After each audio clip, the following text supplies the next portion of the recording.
కుండ బద్దలు కొట్టే మనిషిగా కేశినేని నాని గారు ఎప్పటి నుంచో మీకు గతంలో ఆయన నడిపినటువంటి కేశినేని ట్రావెల్స్కి సంబంధించి కూడా ఇబ్బందులు వస్తాయనుకున్నప్పుడు మొత్తమే వైండప్ చేసినటువంటి అంటే చేసే వ్యాపారాన్ని కూడా అంటే మాట పడాల్సి వస్తుంది అనుకుంటే వ్యాపారాన్ని కూడా వైండప్ చేసినటువంటి చరిత్ర గతంలో. కాబట్టి ఓవరాల్గా ఏంటంటే కేశినేని నాని గారు ఏ రోజు రెండు ఫేసెస్ ఉన్న వ్యక్తి కాదు. ఖచ్చితంగా అది మాత్రం నిజం. రెండు ఫేసెస్ ఉన్న వ్యక్తి కాదు. ముక్కుసూటిగా ఉండటం, నిజాయితీగా ఉండటం, ప్రశ్నించటం, నచ్చకపోతే నచ్చనట్టే ఉంటాం, ముఖం మీద కూడా నచ్చనట్టే ఉంటాం అనేది ఆయన స్వభావం. కాబట్టి ఆయన మారటం ఒక ప్రత్యేకమైన విషయం. మిగతా వాళ్ళంతా పార్టీలు మారటం అంటే ఆయారాం గయారాములని ఏ ఎండక గొడుగు పట్టే వాళ్ళనే మామూలు మాటలు మనం వాడతాం.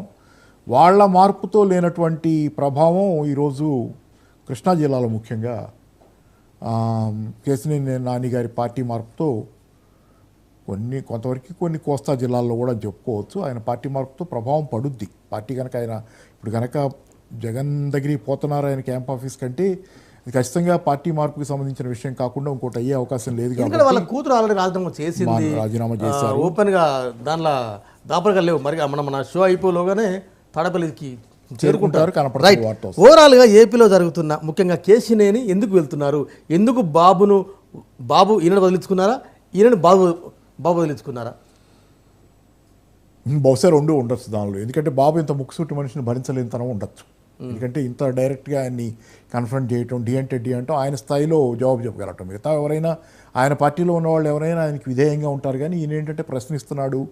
అలాగే ఈయనకు కూడా ఆయనతో ఇక కొనసాగలేననే నిర్ణయానికి వచ్చినటువంటి పరిస్థితి ఖచ్చితంగా ఉండుంటుంది. కాబట్టి ఈయన మనకెందుకులే అని అనుకుని ఉండొచ్చు. కొంత ఆయనలో నేను టీడీపీ కాకపోయినా వ్యక్తిత్వ పరంగా కేశినేని నాని గారి పట్ల ఒక అడ్మిరేషన్ ఉన్న వాళ్ళలో నేను కూడా ఒక వ్యక్తిత్వ పరంగా టీడీపీ పార్టీ పట్ల మనకేమి ఒక పార్టీ పట్ల ప్రత్యేకంగా ఆ పార్టీ ఈ పార్టీ అని లేకపోయినా వ్యక్తిత్వ పరంగా మొదటి నుంచి మనం గమనించిన దానిలో ఆయన విశిష్టమైన వ్యక్తే, అది ఖచ్చితంగా దానిలో డౌట్ లేదు. కాబట్టి ఆయనకు కూడా ఈ డొంక తిరుగుడు వ్యవహారాలు, ముక్కుసూటి వ్యవహారాలు కానివి నచ్చని పరిస్థితి. కాబట్టి ఇద్దరికీ అది ఉభయతారకంగా ఈయన వెళ్ళిపోవాలనేది, ఈయనకు వద్దనేది ఇక్కడ మనకి.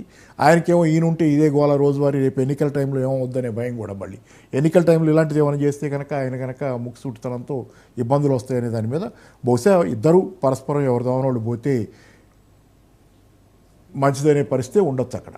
అంటే చంద్రబాబులో ఏం నచ్చలేదు, జగన్లో ఏం నచ్చింది కేశినేని నానికి?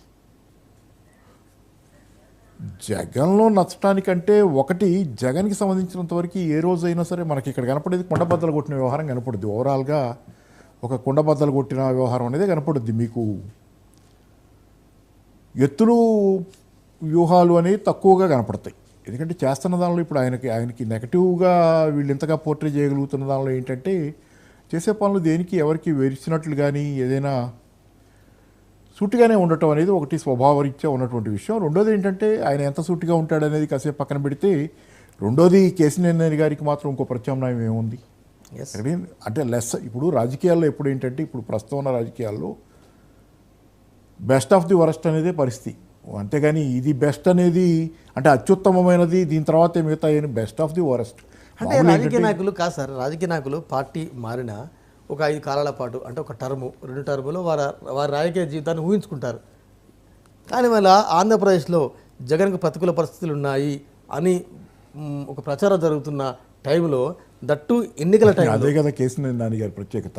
కేశినేని నాని గారి ప్రత్యేకత ఎదురుగాలు ఉందనే నేపథ్యంలో ఆయన రేపటి గురించి ప్లాన్ చేసే మనిషి కాదు. అది కూడా ఒకటి నచ్చుద్ది నాకు. ఎందుకంటే ఆయనకు అప్పుడప్పుడు ఏది కరెక్ట్ అనిపిస్తే అది చేసుకుంటూ పోయే మనిషి బట్టి. కానీ డొంక తిరుగుడుగా రేపటి నుంచి ఎత్తులు పై ఎత్తులు వేసి రేపు పొద్దున మనకేం కావాలి ప్రణాళికాబద్ధంగా రాజకీయాలను ఒక కెరీర్గా చేసుకునే స్వభావం.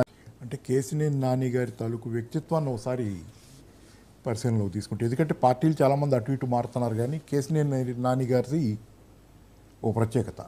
ఎందుకంటే మొదటి నుంచి కూడా ఆయన ఒక నిజాయితీ అయినటువంటి ఇమేజ్ ఇవ్వాలనేది, ముక్కుసూటిగా ఉండే తత్వం ఉన్నటువంటి మనిషి. ఏదైనా నచ్చకపోతే నచ్చదని కుండ బద్దలు కొట్టే మనిషిగా కేశినేని నాని గారు ఎప్పటి నుంచో. మీకు గతంలో ఆయన నడిపినటువంటి కేశినేని ట్రావెల్స్కి సంబంధించి కూడా ఇబ్బందులు వస్తాయనుకున్నప్పుడు మొత్తమే వైండప్ చేసినటువంటి అంటే చేసే వ్యాపారాన్ని కూడా అంటే మాట పడాల్సి వస్తుంది అనుకుంటే వ్యాపారాన్ని కూడా వైండప్ చేసినటువంటి చరిత్ర గతంలో. కాబట్టి ఓవరాల్గా ఏంటంటే కేశినేని నాని గారు ఏ రోజు రెండు ఫేసెస్ ఉన్న వ్యక్తి కాదు. ఖచ్చితంగా అది మాత్రం నిజం. రెండు ఫేసెస్ ఉన్న వ్యక్తి కాదు.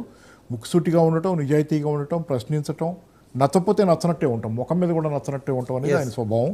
కాబట్టి ఆయన మారటం ఒక ప్రత్యేకమైన విషయం. మిగతా వాళ్ళంతా పార్టీలు మారటం అంటే ఆయారాం గయారాములని, ఏ ఎండక గొడుగు పట్టే వాళ్ళనే మామూలు మాటలు మనం వాడతాం. వాళ్ళ మార్పుతో లేనటువంటి ప్రభావం ఈరోజు కృష్ణా జిల్లాలో ముఖ్యంగా కేసినేని నాని గారి పార్టీ మార్పుతో కొంతవరకు కొన్ని కోస్తా జిల్లాల్లో కూడా చెప్పుకోవచ్చు. ఆయన పార్టీ మార్పుతో ప్రభావం పడుద్ది. పార్టీ కనుక ఆయన ఇప్పుడు కనుక జగన్ దగ్గరికి పోతున్నారు ఆయన క్యాంప్ ఆఫీస్ కంటే, ఇది ఖచ్చితంగా పార్టీ మార్పుకి సంబంధించిన విషయం కాకుండా ఇంకోటి అయ్యే అవకాశం లేదు. ఎందుకంటే వాళ్ళ కూతురు ఆల్రెడీ రాజీనామా చేశారు. ఓపెన్ గా దానిలో దాపరగా లేవు. మరి మన షో అయిపోలోగానే తాడపల్లికి చేరుకుంటారు. కనపడుతుంది. ఓవరాల్ గా ఏపీలో జరుగుతున్న ముఖ్యంగా కేసినేని ఎందుకు వెళ్తున్నారు, ఎందుకు బాబు ఈయన వదిలించుకున్నారా, ఈయనను బాబు వదిలించుకున్నారా? బహుశా రెండు ఉండొచ్చు దానిలో. ఎందుకంటే బాబు ఇంత ముక్కుసూటి మనిషిని భరించలేని తనం ఉండొచ్చు. ఎందుకంటే ఇంత డైరెక్ట్గా ఆయన్ని కన్ఫ్రంట్ చేయటం, డి అంటే డి అంటాం, ఆయన స్థాయిలో జవాబు చెప్పగలటం. మిగతా ఎవరైనా ఆయన పార్టీలో ఉన్న వాళ్ళు ఎవరైనా ఆయనకి విధేయంగా ఉంటారు, కానీ ఈయన ఏంటంటే ప్రశ్నిస్తున్నాడు. అలాగే ఈయనకు కూడా ఆయనతో ఇక కొనసాగలేననే నిర్ణయానికి వచ్చినటువంటి పరిస్థితి ఖచ్చితంగా ఉండుంటుంది. కాబట్టి ఈయన మనకెందుకులే అని అనుకుని ఉండొచ్చు. కొంత ఆయనలో నేను టీడీపీ